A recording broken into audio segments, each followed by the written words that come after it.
Assalamualaikum warahmatullahi wabarakatuh. Katanya Ghazali, untuk bisa ngerti takarannya, yang ngontrol harus akal. Kenapa harus akal? Gambarannya kayak kota, katanya Ghazali.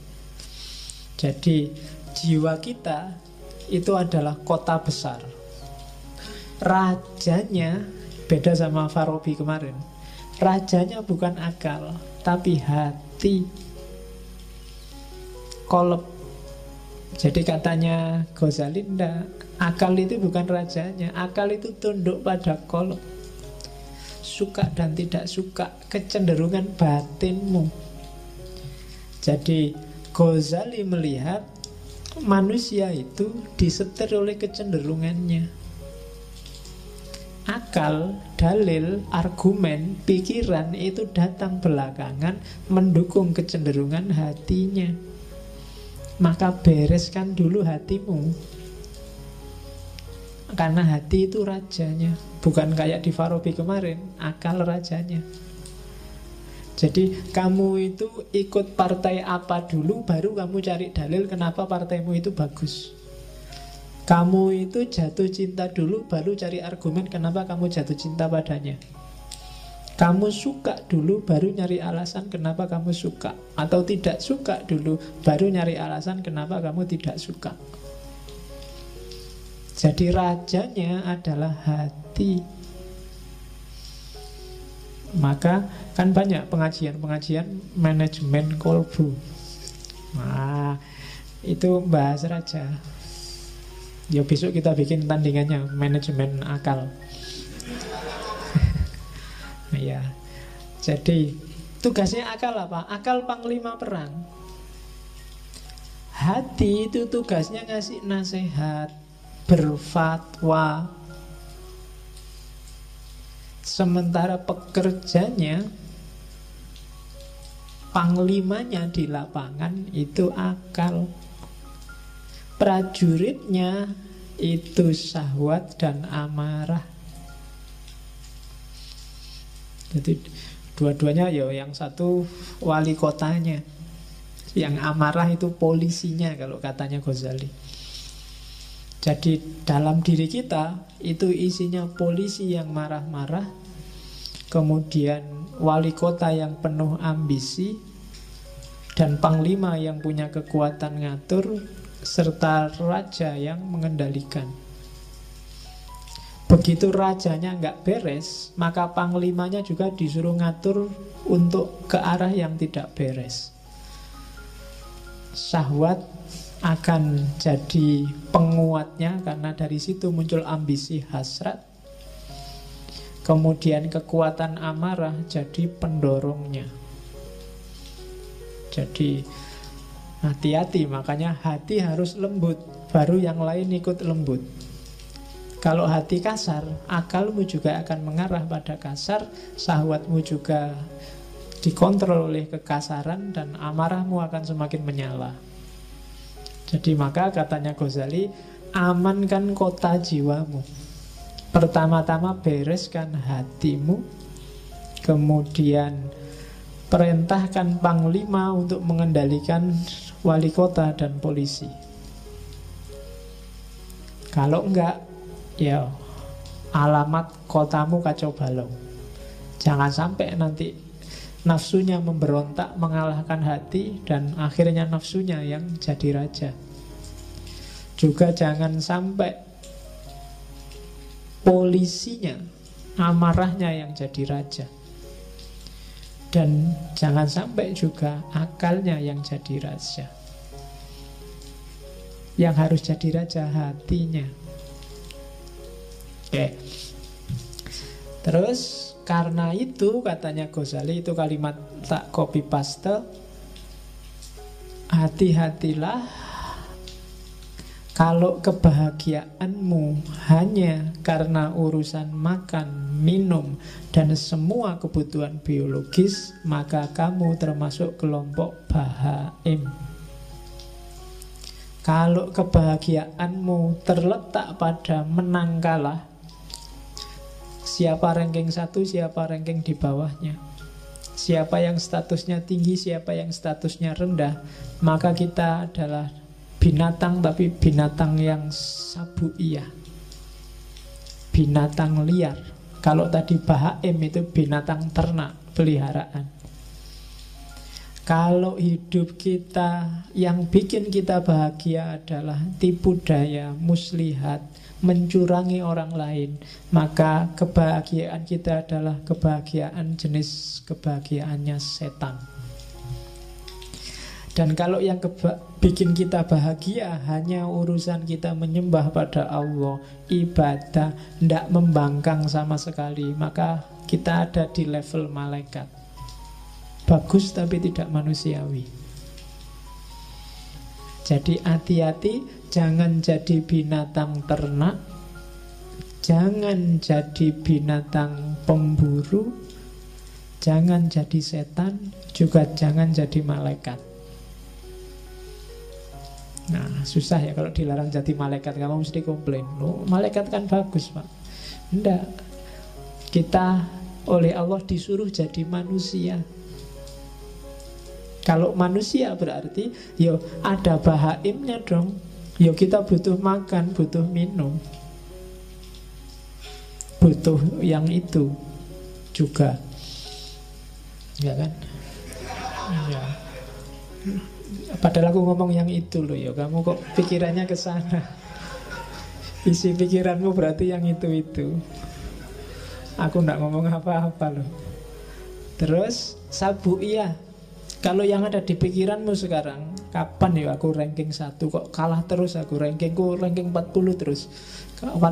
Yang di pikiranmu itu, kapan aku menang ya, kapan status sosialku tinggi ya, kapan aku, itu berarti yang menang dalam dirimu adalah sabuiyah. Kalau yang ada di pikiranmu urusan muslihat, trik-trik, gimana caranya aku bisa sukses, gimana caranya aku bisa kaya, trik-trik kayak gitu, maka kita ada di levelnya setan. Tapi kalau yang ada dalam dirimu, pokoknya kita harus pasrah 100% pada Allah, ibadah jangan sampai putus, yang nggak boleh bantah Allah sedikit pun. Itu berarti kita sudah nyampe makom malaikat. Dunia sudah tak tinggal, pokoknya aku hanya Allah saja. Ya enggak apa-apa, itu berarti makomnya malaikat. Cuma kalau malaikat tidak ada bahaimnya, kamu puasa terus, kamu sholat terus, tanpa makan, tanpa ngopeni hidup dunia juga tidak manusiawi. Tidak ada sabuiyahnya, kamu nggak punya hasrat, nggak punya ambisi, nggak punya cita-cita, kamu juga tidak manusiawi, tidak akan bisa menjalankan perintahnya Allah untuk jadi khalifah di muka bumi. Kalau kamu ndak kayak setan, ndak cerdas, ndak kreatif, ya kan? Licik itu bagus untuk hal yang baik. Setan itu kan untuk hal yang jelek. Licik itu kan berarti mikir, nyari celah yang orang lain nggak melihat. Oh, itu untuk hal-hal yang bagus. Kamu namanya kreatif. Gitu loh. Ya kayak Hasan bin Sabah tadi kan, Hasasin kan, dia nggak bunuh kan, itu kan pinter bahas, karena jahat maka namanya licik. Tinggal naruh pisau di bantalnya musuhnya, sudah selesai. Nggak perlu harus ngebom lah, nggak perlu bom bunuh diri lah, nggak perlu capek-capek. Naruh aja di, kalau ada mobil Jokowi lewat, kamu taruh pisau di kursinya Jokowi, itu selesai. Kalau kamu nggak ditangkap ajudannya loh. Jadi coba hati-hati, dikontrol lagi apa yang bikin kamu bahagia. Kalau yang bikin kamu bahagia luar biasa adalah ketika kamu ranking 1 dan semua temenmu kalah, maka ada sabuiyah yang dominan dalam dirimu. Kalau yang bikin kamu seneng pokoknya punya uang banyak, terus saya bisa makan enak, terus bisa kawin, bisa itu, berarti yang dominan dalam dirimu adalah bahaim. Kalau yang ada di kepalamu hanya gimana caranya saya mengabdi 100% pada Allah, gimana caranya meninggalkan dunia yang tidak penting, maka kamu ada di level malaikat. Oke, itu teori selanjutnya tentang kebahagiaan dari Kimiaus Sa'adah. Oleh karena itu, katanya Ghazali, untuk bahagia waspadai dua hal dan penuhi satu hal. Waspadai syahwat dan amarahmu, dan carilah bekal ilmu.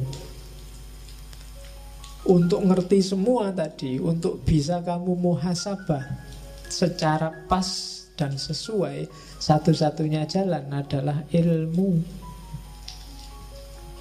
Kamu ngerti yang sedang main ini binatang apa malaikat, harus ngerti ilmu. Kalau enggak, ya kamu enggak bisa muhasabah dengan baik. Nah, ini kan ujungnya sebenarnya sama kayak Plato dan Al-Farabi kemarin. Jalan untuk bahagia itu ya ilmu. Dengan ilmu orang bisa melakukan kebaikan. Setelah dia melakukan kebaikan pasti bahagia. Kalau di Ghazali kan dibalik. Karena kalau orang awam ujuk-ujuk disuruh pakai ilmu mesti males. Wah, kok ilmu belajar ya, baca buku ya, mana males duluan. Tapi diawali dari, kamu pengen hidup enak enggak? Ya pengen. Kalau pengen hidup enak, ya kontrol dong nafsumu, amarahmu. Nanti kamu bisa bahagia. Caranya gimana? Ya ilmu. Jadi ilmunya di belakang. Kalau orang awam lebih enak ditawari manfaatnya dulu. Kalau ditawari ilmu di depan sudah males. Belajarlah biar kamu pinter. Males wis tahu mesti. Wis kan dhisik ya ngono. Cuma kalau dibalik, wah, pinterlah. Kalau pinter kamu dapat manfaat gini. Caranya gimana? Ya belajar. Itu kan lebih ringan kalau bagi orang awam. Tapi kalau belum kamu dikasih sholatlah, tahajud. Wah, males ngantuk.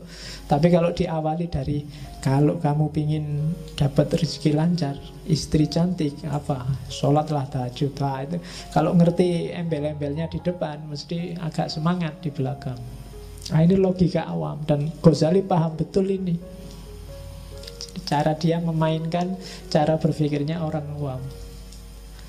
Oke, jadi jalan kebahagiaan yang sejati, katanya Ghazali, ya, kuasai amarah dan syahwat. Jalannya pakai kekuasaan ilmu. Dan puncaknya ilmu itu ma'rifatullah, kenal Allah.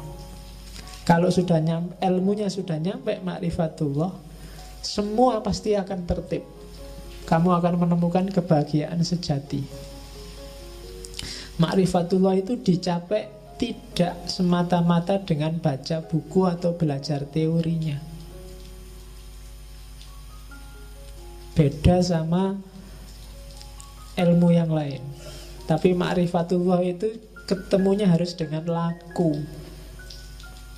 Tidak bisa kamu ngerti teori jujur, tapi kamu harus benar-benar jujur.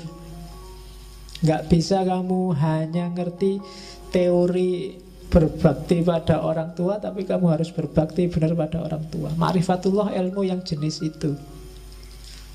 Jadi akan kamu peroleh sendiri kalau kamu dekat sama Allah. Jadi, dan untuk dekat sama Allah harus ada laku tertentu. Dan kalau orang yang sudah makrifat itu biasanya otomatis urusan yang lain semuanya beres. Sebelum semua urusan beres, orang tidak akan nyampe makrifat. Nah, itu jalan kebahagiaan. Jadi kuasai amarah, kuasai syahwat lewat ilmu. Harusnya semakin pinter orang, semakin berkualitas hidupnya, dan semakin dia merasa bahagia. Kalau kamu merasa semakin pinter, wawasanmu semakin banyak, kok hidupmu semakin sumpek? Ada yang salah dengan prosedurmu cari ilmu. Silahkan kamu muhasabah sendiri. Pak, saya ngaji filsafat mulai tahun lalu itu perasaan gak berkembang apa-apa itu, Pak. Ya coba dicek lagi deh. Jangan-jangan ada yang salah. Jangan-jangan yang kamu incar dari ngaji ini bukan ilmunya, kopinya mungkin. Iya. Jangan-jangan cuma nyari kopi gratis. Jangan-jangan daripada nganggur. Jangan-jangan banyak jangan-jangannya makanya. Maka dicek lagi.